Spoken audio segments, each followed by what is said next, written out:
जो सबसे तेज चला वो है बाजार में बाहुबली स्टॉक, रिलायंस इंडस्ट्रीज। नतीजों में ऐसा क्या देख लिया सर कि बाजार में ऐसे बूम बूम हो रखा है। रिलायंस इंडस्ट्रीज 1364, 1364 रेजिस्टेंस लेवल तोड़ता हुआ ये इतना आसानी से निकलता नहीं था 1330 के लेवल के ऊपर। अब रिजल्ट्स पहले मैं बता दूं व्यूअर्स को कि बहुत ही ऐसा लग रहा है जैसे तोड़ फोड़ लगे मार्केट को, जितनी उम्मीद नहीं थी वैसे डिलीवर कर दिया, तभी तो स्टॉक भाग गया। 5% मुनाफा बढ़ गया, 19,407 करोड़ रुपए का मुनाफा रिलायंस ने दर्ज किया है। क्वार्टर ऑन क्वार्टर बेसिस पे 5% ऊपर आए, 9% बढ़ी है, 2.61 lakh crore rupees. EBITDA flat है 43,832 करोड़ रुपए, और मार्जिन 18.2% से घटकर 16.8%।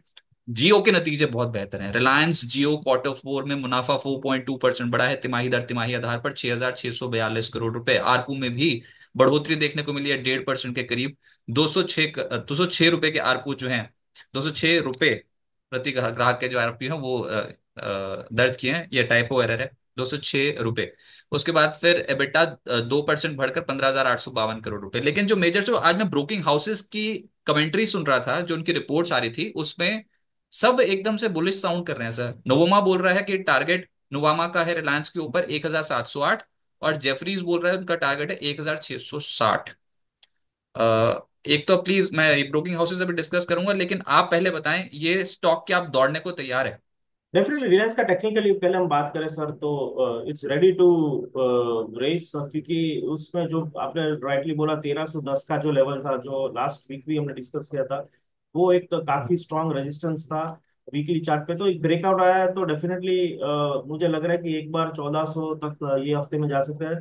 सेकेंड टेक्निकल प्लस पॉइंट आज का जो है वो 100 दिन की एवरेज जो 1340 है, वो हम, सॉरी, 200 दिन की एवरेज 1340 है, उसके ऊपर आज ट्रेड हो रहा है after 3rd October. So almost after 6 months we are able to cross over 200 average, which is a strong point. तो आज अगर 1340 के ऊपर टेक्निकली क्लोज आता है, वी आर रेडी फॉर 1410। और अगर रिजल्ट्स की बात करें सर, तो आप देखो जो आरपू आया है, खास करके रिलायंस जियो के, that is encouraging. On the second side मुझे लग रहा है रिटेल भी अब पिकअप होगा, ऐसा लोगों का मानना है। तो वर्स्ट इज ओवर, ऐसा लोग मान रहे हैं analyst, and we always discount the future. तो रिलायंस में वो चीज हो रही है। और आरपू आप देखो सर, मुझे याद है कि 2020-21 में आरपू 130 140 के आसपास खेल रहा था, धीरे धीरे धीरे करके 200 पहुंच गया है। तो अभी जो हिसाब से ओलिगोपोली मार्केट हो गई है, I think now Jio is in strong momentum. तो उसके कारण लोगों को विश्वास आ गया कि मे बी उसका भी एक अलग से कुछ इश्यू आएगा रिटेल का। तो overall people are bullish on future of Reliance rather than past जो हो चुका है। वो पास्ट ही मैं पूछना चाह रहा था सर, बहुत ही अंडर परफॉर्मर रहा है, बहुत ही तगड़ी बिकवाली देखने को मिली है। पहला तो यही टूट रहा था, बाजार को नीचे ले जाने में इसका तो बहुत हाथ रहा है। सितंबर ऑनवर्ड्स कहाँ चढ़ते देखा हमने, मैंने तो, मेरे को याद ही नहीं सितंबर ऑनवर्ड्स कोई बहुत ही बड़ी खरीदारी हो रही है, तो फर्स्ट टाइम एवर इतने समय में खरीदारी हो रही है। अच्छा, ऊपर से अब जो मैं बोल रहा हूँ ना ब्रोकिंग हाउसेस की रिपोर्ट्स, उसमें नुवामा बोल रहा है कि वो बाय रेटिंग लेकर 1,708 का टारगेट है।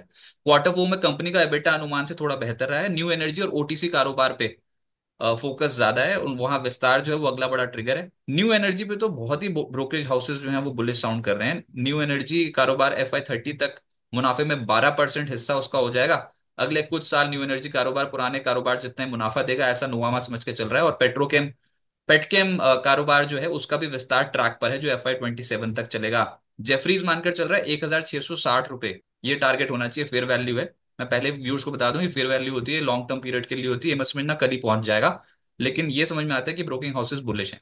कंसोलिडेटेड एबिटा अनुमान से थोड़ा ज्यादा है, जेफरीज बोल रहा है। उन्होंने भी यही बोल रहे हैं कि रिटेल और ओटीसी सेगमेंट में आउट परफॉर्मेंस देखने को मिली है, और जियो का फ्री कैश फ्लो बढ़ना ये बहुत बड़ा ट्रिगर है। वैसे और भी बहुत ट्रिगर है, जैसे कि रिटेल की ग्रोथ, टैरिफ हाइक, जियो की संभावित लिस्टिंग, देव दनादन ट्रिगर रिलायंस इंडस्ट्रीज के साथ है। लेकिन वो एकदम से रिजल्ट्स पे ही आके बताया है। पहले सबको पता था कि रिलायंस के पास ये ट्रिगर्स हैं। तो आप खुद अपनी समझ रखें, कभी नीचे आ जाए तो अपने रडार पर रखें। एबिटा ग्रोथ 10% संभव है FY26 में।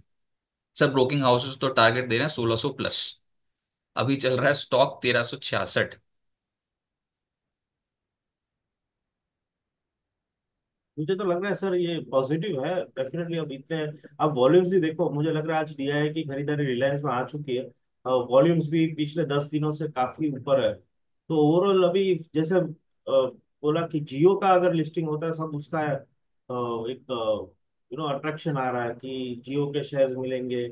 तो सबसे अंडर परफॉर्मिंग स्टॉक था निफ्टी 50 में अगर हम बात करें तो कहीं ना कहीं वो हिसाब से भी थोड़ा ट्रेडर्स लोग भी इसमें अभी एक्टिव हो गए हैं।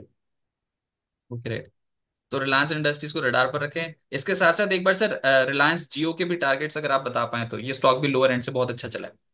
डेफिनेटली जियो फाइनेंशियल मुझे लग रहा है अभी भी आप बाय कर सकते हो सर। काफी अच्छी तरीके से मोमेंटम में आया है स्टॉक। बट 4 दिन से एक रेंज में था, कंसोलिडेट हो रहा है। अभी कहीं ना कहीं we are near to that Friday is high. नीचे 253 is a strict stop loss as a trading perspective. ऊपर 265 का लेवल दिख सकता है शॉर्ट टर्म में। और उसके ऊपर अगर सस्टेन होता है तो 280, but this is for 2 to 3 weeks, not BTST और समथिंग। तो जियो फाइनेंशियल, फिर रिलायंस इंडस्ट्रीज, ये सब स्टॉक्स एक्टिव हैं आज के सत्र में। तो रिलायंस ही डोमिनेट कर रहा है। अगर मैं बात करूं निफ्टी गेनर्स की और लूजर्स की, और मिड कैप गेनर्स लूजर्स की, तो उसमें भी टॉप पे तो आपको आज रिलायंस इंडस्ट्रीज ही दिखाई देगा। आज रिलायंस का बोलबाला बहुत स्ट्रांग है मार्केट में। और निफ्टी पे जितनी बढ़त हो रही है उसमें सबसे ज्यादा मैक्सिमम कंट्रीब्यूशन रिलायंस इंडस्ट्रीज है। कुछ सोचो सी 5% का तो इजाफा रिलायंस ही कर गया आज।